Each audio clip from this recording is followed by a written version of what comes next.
Tu manges trop de sucre et voici 8 signes qui le montrent. Tu te sens souvent fatigué, tu as des fringales ou du mal à perdre du poids et si c'était à cause du sucre. Aujourd'hui tu ne penses pas forcément manger trop de sucre mais ton corps lui montre le contraire. Tu te sens fatigué alors que tu dors plutôt bien. Tu as des fringales incontrôlables en fin de journée. Tu as du mal à perdre du poids ou à rester motivé et tu as souvent des craquages alimentaires.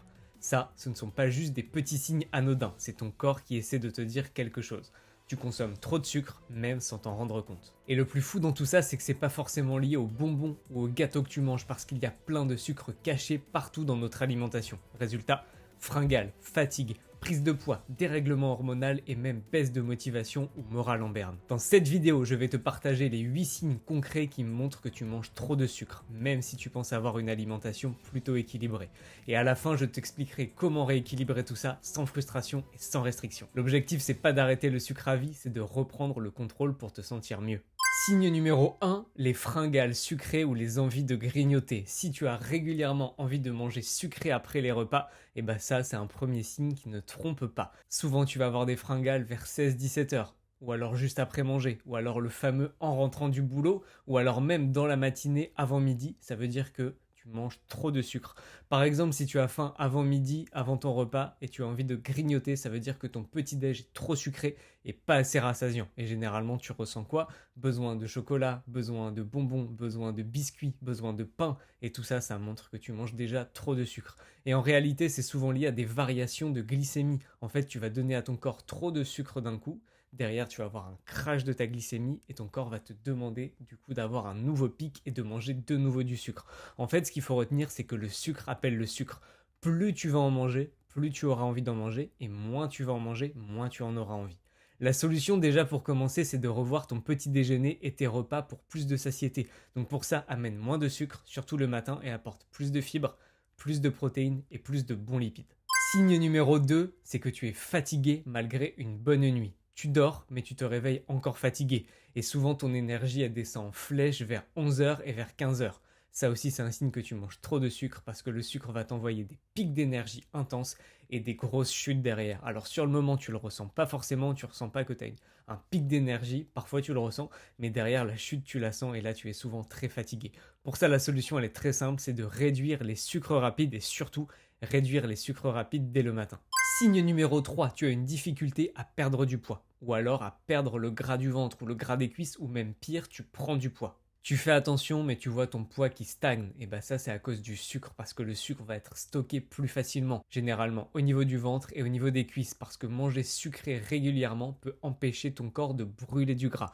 La solution, ça va être de diminuer les produits transformés et d'ajouter des repas avec un indice glycémique plus bas. Signe numéro 4, tu as une inflammation et tu le vois au niveau de ta peau, une peau plus terne, des boutons et en fait le sucre, les sucres de manière générale vont provoquer des réactions inflammatoires. C'est ton corps qui va se défendre contre cet excès de sucre et du coup tu vas remarquer que ta peau va être plus sujette aux imperfections, tu vas remarquer de l'acné, des rougeurs, un teint qui change un petit peu et certains sucres en fait ils vont entretenir la prolifération de mauvaises bactéries dans ton intestin et au niveau de ta peau. Donc pour ça, tu peux faire une petite détox de sucre de 2 semaines pour voir l'effet. Et déjà en 2 semaines, tu vas voir l'effet sur ton corps, donc je te recommande de tester ça. Signe numéro 5, les changements d'humeur ou alors de l'irritabilité. Tu passes de tout va bien à je ne supporte plus rien sans raison. En fait, le sucre, il va dérégler la régulation hormonale avec ton cortisol et ta dopamine. Donc ça va t'apporter des crises d'émotions incontrôlables, parfois dues simplement à une chute du sucre dans ton sang. La solution pour ça va être de stabiliser ta glycémie, surtout avec des repas plus riches en protéines, en fibres, en lipides, pour éviter les montagnes russes au niveau de ta glycémie. Signe numéro 6, des ballonnements et des troubles digestifs. Si aujourd'hui tu te rends compte que tu as un peu de mal à digérer, que ton transit n'est pas bon, ça peut être à cause de trop de sucre, parce que trop de sucre, ça va te faire de la fermentation, tu vas avoir des gaz, un ventre plus gonflé, pareil, si tu sens que tu es ballonné, ça peut être à cause de ça. Et ta digestion va être fortement perturbée également, donc toi, en fait, souvent, ce que tu vas te dire, c'est que tu vas manger sucré pour te faire du bien, mais en fait, ton ventre, il va te dire tout le contraire. La solution, réduis les sucres raffinés et lis les étiquettes, tout ce qui est à base de sirop, de glucose, de fructose, etc. C'est également à éviter. Signe numéro 7 et avant-dernier, une difficulté à te concentrer. Oui, ton cerveau a besoin de sucre pour fonctionner, mais plutôt des sucres lents, pas des sucres rapides et surtout pas en excès. Après un pic de sucre, ton cerveau il va être un petit peu dans le brouillard, ce qu'on appelle le brouillard mental, tu vas avoir une lenteur, tu vas bosser mais tu vas te sentir lente, tu vas te sentir distraite. Pour ça la solution, elle est simple, c'est d'avoir des collations avec moins de sucre, plus de protéines et du bon gras. Signe numéro 8, tu as besoin de manger même si tu n'as pas faim. Tu remarques que tu manges sans avoir faim, par habitude ou par réconfort, pareil, ça peut être à cause du sucre, parce que manger sucré, ça va activer le circuit de la récompense, la dopamine, et ça c'est un peu une dépendance comportementale. Plus tu vas manger sucré, plus tu en auras envie. Donc pour ça, la solution, c'est d'apprendre à gérer tes émotions, à les reconnaître et apprendre à y répondre autrement qu'en mangeant. Maintenant que tu reconnais ces signes-là, déjà n'hésite pas à me dire en commentaire sur les 8 combien de cases tu coches. Et maintenant, voyons comment reprendre le contrôle. L'objectif, comme je disais, c'est pas d'arrêter le sucre à tout jamais, mais d'apprendre à reprendre le contrôle pour te sentir mieux et que ça reste une source de plaisir et que t'aies pas tous les désagréments qui vont avec. Donc en 1, ce que tu peux faire, c'est revenir à des repas plus équilibrés. Je te l'ai déjà dit, je te le répète. Plus de protéines, plus de fibres avec des légumes, plus de bonne graisse pour stabiliser ta glycémie parce que ces aliments-là, accompagnés du sucre, ils vont aider à stabiliser les pics glycémiques et donc avoir moins d'effets négatifs. En 2, intègre des aliments rassasiants, des œufs, du poisson, des légumineuses, des oléagineux. En 3, évite les pics glycémiques. Comme je l'ai dit dans la vidéo, il faut limiter les produits ultra transformés, les jus, les céréales sucrées. Privilégie plutôt tous les aliments bruts. Et pour ça, tu as une question très simple à te poser, c'est est-ce que cet aliment que je vais manger, il existait il y a 100 ans?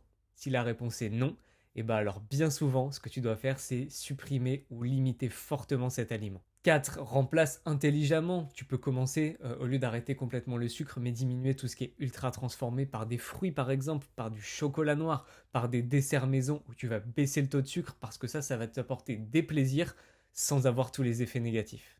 5. Apprends à mieux répartir tes repas, c'est-à-dire arrête de sauter des repas ou alors de compenser le soir parce que ça aussi, ça va faire des pics glycémiques et des chutes glycémiques, ce qu'on veut éviter. 6. Travaille sur la gestion des émotions. Apprends à différencier la faim réelle, la faim émotionnelle et surtout, une fois qu'on a dit ça, comment faire pour arrêter en trouvant un moyen de remplacer. Remplace par de la marche, par des étirements, par de la mobilité, par ce que tu veux, mais trouve quelque chose pour remplacer cette envie de grignoter. Et enfin, ça va un petit peu avec, mais essaie de mieux gérer ton stress et ton sommeil, parce que le manque de sommeil, ça va t'apporter plus d'envie de sucre. Donc fais attention à ton sommeil et à ton hydratation également, parce que ça va bien t'aider à diminuer ces fringales et ces envies de sucre. Pour terminer, si tu t'es reconnu dans plusieurs signes, pas de panique, tout n'est pas perdu. Déjà, tu as pris conscience du chemin à parcourir, c'est une bonne première étape.